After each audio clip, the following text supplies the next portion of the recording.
Hare Krishna. So first of all, I want to offer my thanks to Dhriti Gopi for providing these wonderful decorations and creating such a festive atmosphere for the occasion of today, which is Balarama's appearance day. And I want to also thank Krishna Kirtan for providing a garden with lots of jasmine buds that are decorating the temple today. Thank you very much. Hare Krishna. So today's Diksha initiation is very important for the three people that are getting initiated for the first time. And for those of you who are sitting and have already taken some form of initiation, some of you I don't know all of you, but I want to welcome you and thank you for being part of this very festive atmosphere. Prabhupada was very open to mention his spiritual master, who he called my Guru Maharaj. Even though he didn't translate many of Srila Bhaktisiddhanta Saraswati's English books, the Brahma Samhita was the one. He referred to his guru very often as my Guru Maharaj. And it was Bhaktisiddhanta Saraswati who gave him the impetus to come to the Western world to preach to the English-speaking people. So he thought about this for a long time. And when he was especially after taking sannyas in Vrindavan, he was thinking about it. And he was asked why it took so long, because he got this order in 1922 or something like that, and he didn't come to the West until 1965. And his answer to that question was, well, it was a very big task, and I had to prepare. So he was asked to spread Krishna consciousness in the English-speaking world. And one of his meditations was that he thought, well, I'll just go to the United States, because after all, that is the wealthiest, most influential, and most powerful, or it was at that time anyway, country in the world. So without hardly knowing anybody, he managed to get there from India, and he landed in New York. Then he went to Butler, Pennsylvania, and it was very difficult. And the owner of the steamship line that provided his transport told him that he shouldn't do it. It was Sumati Mukherjee. She said that New York would be very, very unpleasant, very cold, and very hostile to, and New Yorkers would be very hostile to your message. So she advised him not to go, but he went anyway. And as we have read in some of the books, like Prabhupada Lilamrita, Prabhupada was a little disappointed in the beginning. He actually went to the southern tip of Manhattan to find out about boats going back to India and when they would be going. But then he thought better of it. He thought, well, I'll just wait and see. So he decided to stay in New York and do the difficult task of preaching to the English-speaking people. One thing he really liked about the United States was that there were a lot of churches. There were a lot of people who believed in God. Maybe they didn't know who God was, but they had a certain element of spirituality that he appreciated. At the same time, he knew that the United States was very materialistic. I think it was Martin Luther King that said, "We have guided missiles, but we have misguided men. Guided missiles, but misguided men." So that's the situation. And recently I learned from, I think it was Krishna Kirtan who told me that there was an essay written in 1966 called Secular Cow Protection.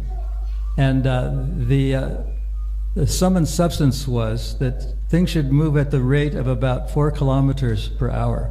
That's the rate at which bullocks and cows walk when they plow the fields, when they give bullock cart rides, when they just do anything, when they graze, when they go up hills and go down hills. They move at the rate of 4 kilometers per hour.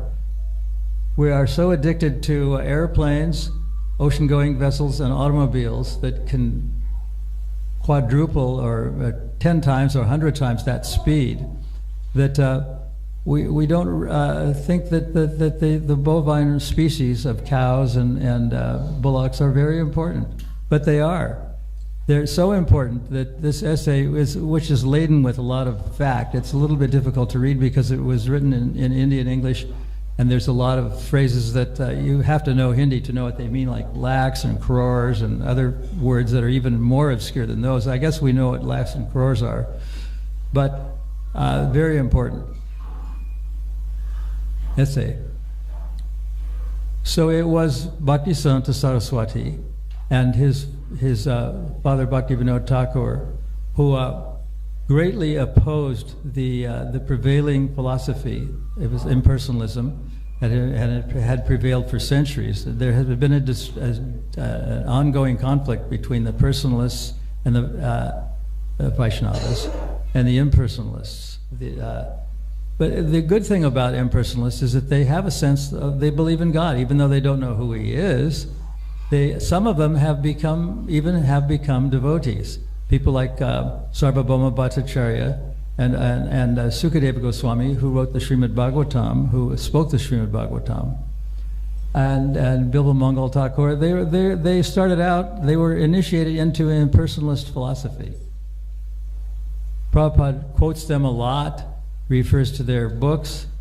And we read Srimad Bhagavatam, which was spoken by Shukadeva Goswami, who was an impersonalist to start out. So in one sense, as it is stated in the Chaitanya Charitamrita, it's in the Majja, it's in the Adi Lila. I think it's one of the earlier verses. I think it's verse number, I don't know the exact number. I think it's maybe verse 20 or 40 or 45. That the initiating spiritual master and the instructing spiritual master, in a sense, are equal. And one who doesn't know this, who thinks that one is more important than the other, becomes an offender at the lotus feet of Krishna and should be avoided. So in Prabhupada's interesting sojourn on this planet, he only translated one book of his Guru Maharaj, and that was in 1976, and that was the year in which he also translated Chaitanya Charitamrita, and Nectar of Instruction. So in one sense, even though he designated Bhaktisiddhanta Saraswati as his Guru Maharaj, and he called him my Guru Maharaj on many occasions.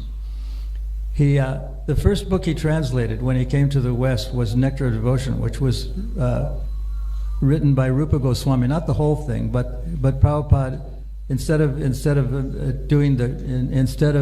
translating the whole Bhakti Rasamrita Sindhu, which he said would have come to over 1,000 pages, he summarized that. And he produced the book Nectar of Devotion in about 45 pages or so. And in 1971, when he completed, that was the first book that he translated into English. And his almost is exactly what he said. He was giving a class in New Dwarka when he said that every one of you should read this book.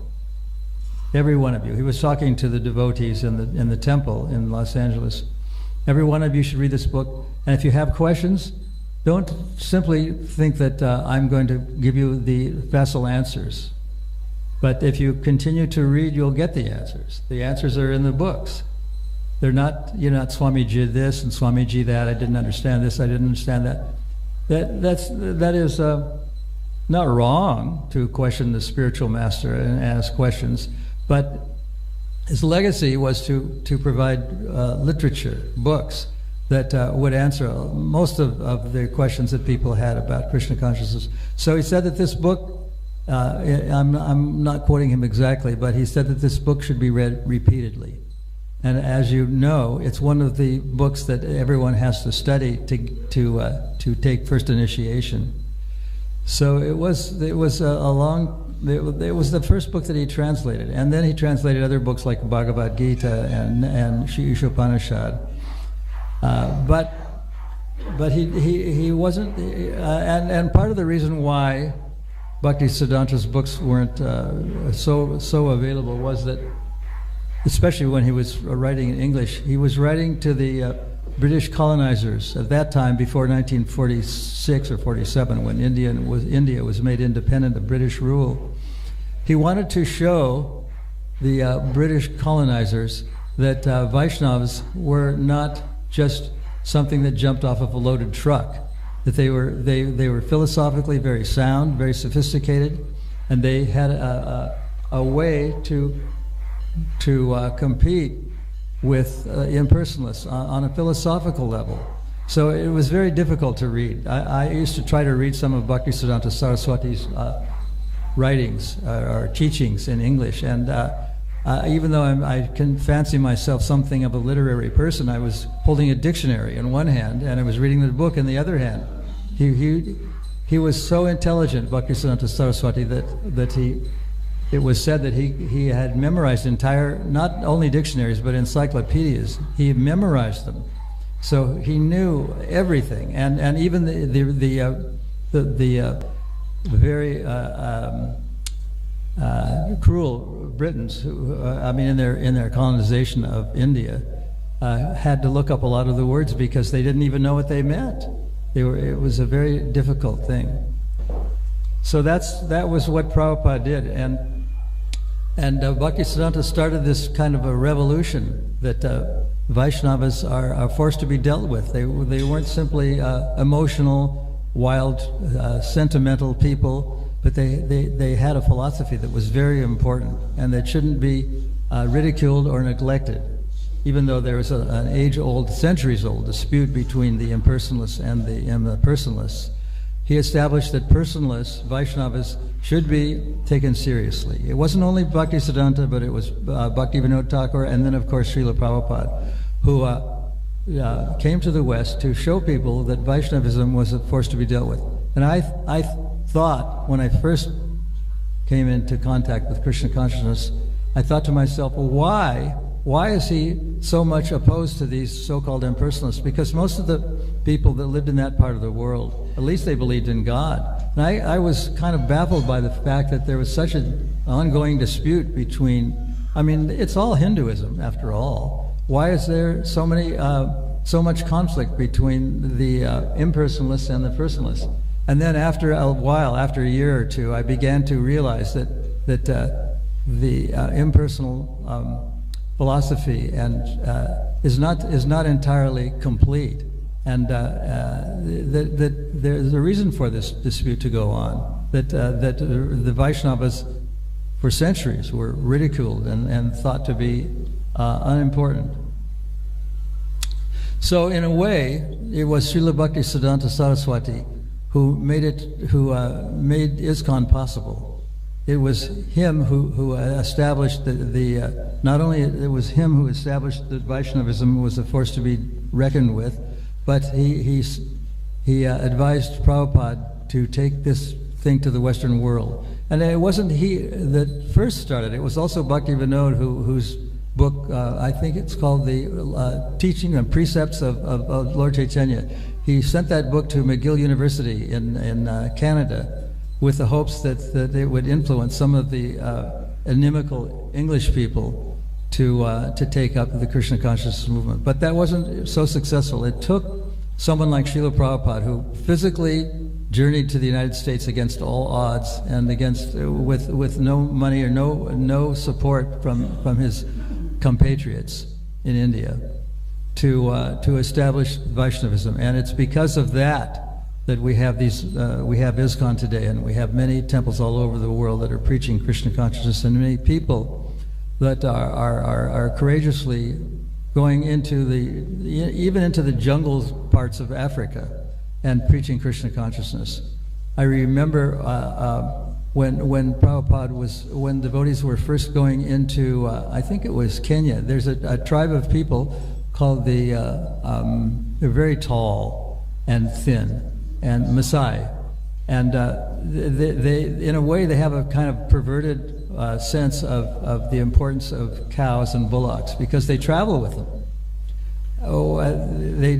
Some of them do very unorthodox things, like drink the blood of the cow from the jugular vein. But in a sense, they liked it, and as they were gathered around the kirtans, they were very very impressed and taken with the fact that it was chanting. And they were holding the magazines and books upside down because, in a sense, they were illiterate. They didn't know the English language. So even in the remote parts of the world, among primitive peoples, there was an acceptance of Krishna consciousness, because the singing and dancing was very, very attractive to all people. And some of you know that the first contact you may have had with Krishna consciousness, apart from meeting Krishna conscious people, was that when you got into a Krishna conscious temple, there was an element of friendliness, good music, good food, and just general happiness. That's the sort of thing that you don't experience regularly everywhere. But that's what people are attracted to initially. And then after a while it gets hard. It's not easy. The honeymoon comes to an end. But those who stay with it, and I hope that some of you who are going to be initiated today are going to stay with it, because these are lifelong vows that you're taking, and some of you have already taken them, to stay with Krishna consciousness for the whole of your life and beyond. So I think it's very important to welcome all the people who have already had some form of initiation, most of you, and that you're sitting here. And what happens before the priest and before the deity of Prabhupada and the deities of the temple and the guru is something that should stay with you for your whole life. And I think it's a very wonderful and auspicious occasion. And the word initiation is kind of important, because it signifies, it has a meaning that it's the beginning of something. Initiation means the beginning. I mean, literally, if we look it up in a dictionary, initiation means to begin something. So in a sense, this initiation is the beginning of a lifelong, many lifetime journeys to a better way of living and a better way of doing things, and a more general. It's a commitment. And as many of you have taken these examinations, just know it's not a small commitment. You have to know the philosophy. There were some devotees, I don't know who they were, but I was told by another devotee that they had been living in Krishnapad, 2 devotees. I don't know who they were, but the conclusion and one of the reasons that they left was they bought into a philosophy that was opposed to Krishna consciousness. It was a philosophy that was being propagated, even in Murwillumbah. And they left because the conclusion was they weren't steeped in the Krishna consciousness philosophy. They weren't reading very much, and they had a kind of superficial understanding of what Krishna consciousness is. So, in a sense, it's a commitment. It's a lifetime commitment. So we'll begin with Nandu.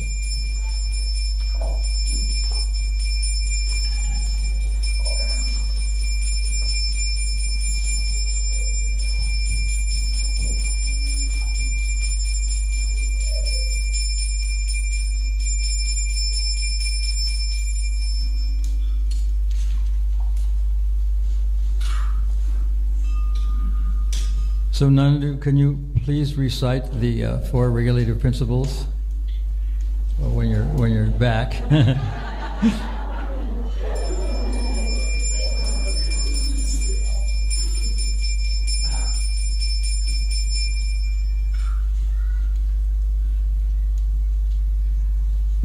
These 4 regulative principles are to be followed for an entire lifetime. They're not just words that are spoken on a certain day and a certain occasion. And today being the appearance day of Balarama, it is a very important occasion. So can you recite the 4 regulative principles, please?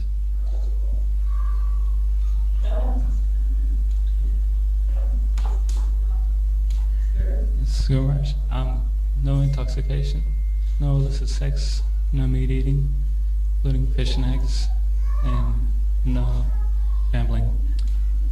And will you be chanting 16 rounds every day of your life from now on? Skirmish. Yes. Okay. Your name is Daksha. Daksha is a very important. It's translated as one of the 26 qualities of a devotee, as expert, and.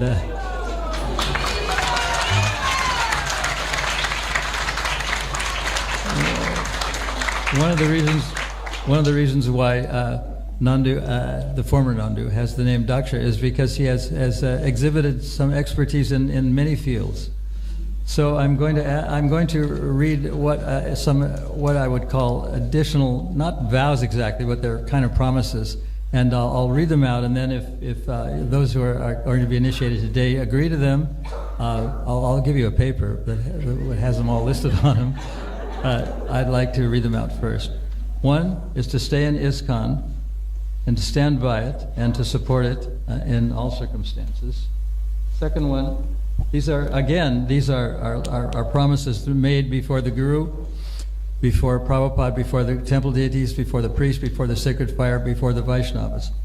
The second one is to read Srimad Bhagavatam, Bhagavad Gita as it is, Chaitanya Chaitamrita, and Nectar Devotion, and Sri Upanishad at least 3 times in 7 years, or at least 30 pages, or the electronic equivalent every day. 30 pages of Prabhupada's books. The third one, at the promise, is to generally follow the instructions and accept the advice and counsel, as far as possible, of your immediate ISKCON authorities, or we call them Shiksha Gurus. There was a time, incidentally, this is a little bit of a diversion, a little bit of a sidetrack thing, but there's a famous verse in the Bhagavad Gita in the 4th chapter that says, one should approach a bona fide spiritual master and question him thoroughly because he has, and take instruction from him because he has seen the truth. And at one time, the BBT ascertained that they shouldn't say approach a spiritual master, it should approach the spiritual masters, meaning that the Diksha Guru and the Shiksha Guru, the Diksha Gurus and the Diksha Gurus and the Shiksha Gurus are equal. So now that has been, the Diksha Guru has been supplanted as a singular, is mentioned as a singular person. And as Prabhupada said many times, he referred to his Diksha Guru as my Guru Maharaj. So there, in a sense that they are equal, but in another sense, the Diksha Guru remains the initiating spiritual master. And it's said in the Srimad Bhagavatam that one shouldn't distinguish between the two, a Diksha Guru and a Siksha Guru. So the fourth promise is to claim proudly, in writing and verbally, that you are a member of ISKCON. And 5 is to consider Srila Prabhupada, Srila Bhaktisiddhanta Saraswati as your ultimate Shiksha Guru. And the 6th one is to always wear visible tilak on forehead. and devotional clothing in public and all other places except in highly exceptional cases, such as in predominantly Muslim countries, or when mountain climbing or swimming. I know you don't do a lot of that, but some people do. And then operating or driving certain types of machinery. When company dress codes these are exceptionals, are strictly enforced and threaten entrepreneurial efforts or employment patience and the like, impatience or the like. And this may vary from country to country and from company to company, but these conventions are changing.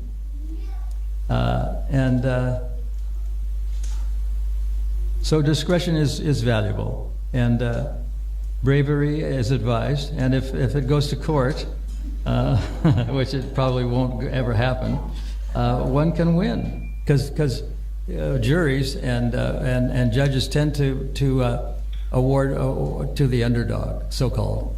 So if you agree to these things, these three that are taking initiates, just nod your head if you agree to them, and I'll give you a paper that has them written down. It's got your name on it, and you got these things.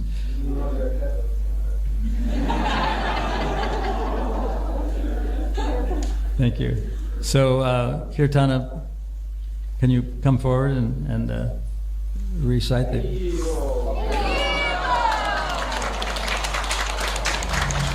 You can first offer your respects to Prabhupada and the deities. I didn't mean for you have to come here first, but you can go there first.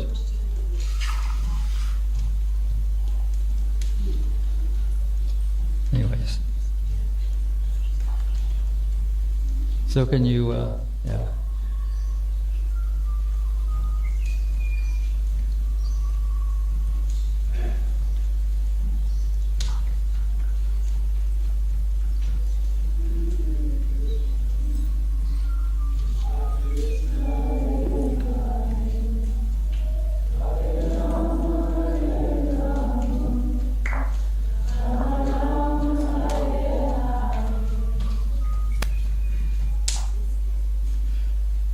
So, can you recite the four regulative principles into the microphone? Doesn't matter what the words are. No intoxication, no illicit sex, no gambling,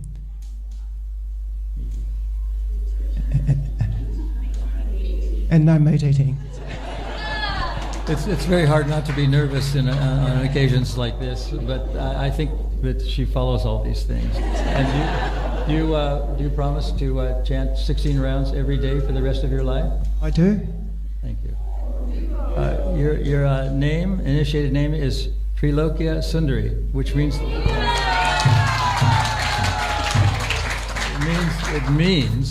it's a name of Radharani, and it means the most beautiful girl in the world. So that's your name and the promises attached. Oh yeah, I'll give you your beads. And I have the bags that the beads were in, which I will also give you at some point today.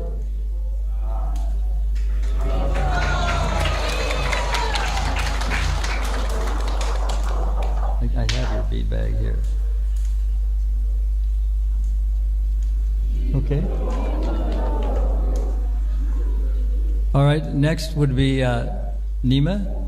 Can you offer your obeisances to Prabhupada and the deities first?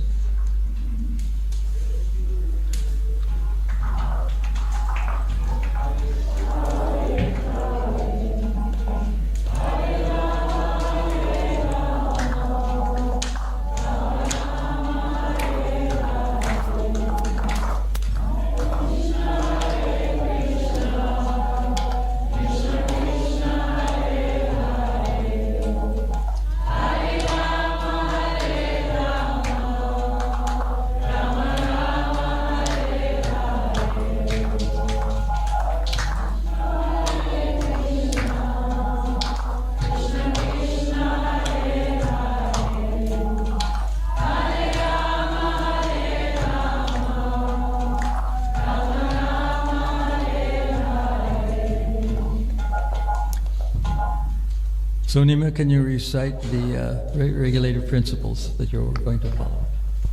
No illicit sex, no intoxication, no gambling, and no meat eating. And do you promise to chant 16 rounds of the Hare Krishna mantra every day for the rest of your life? Yes.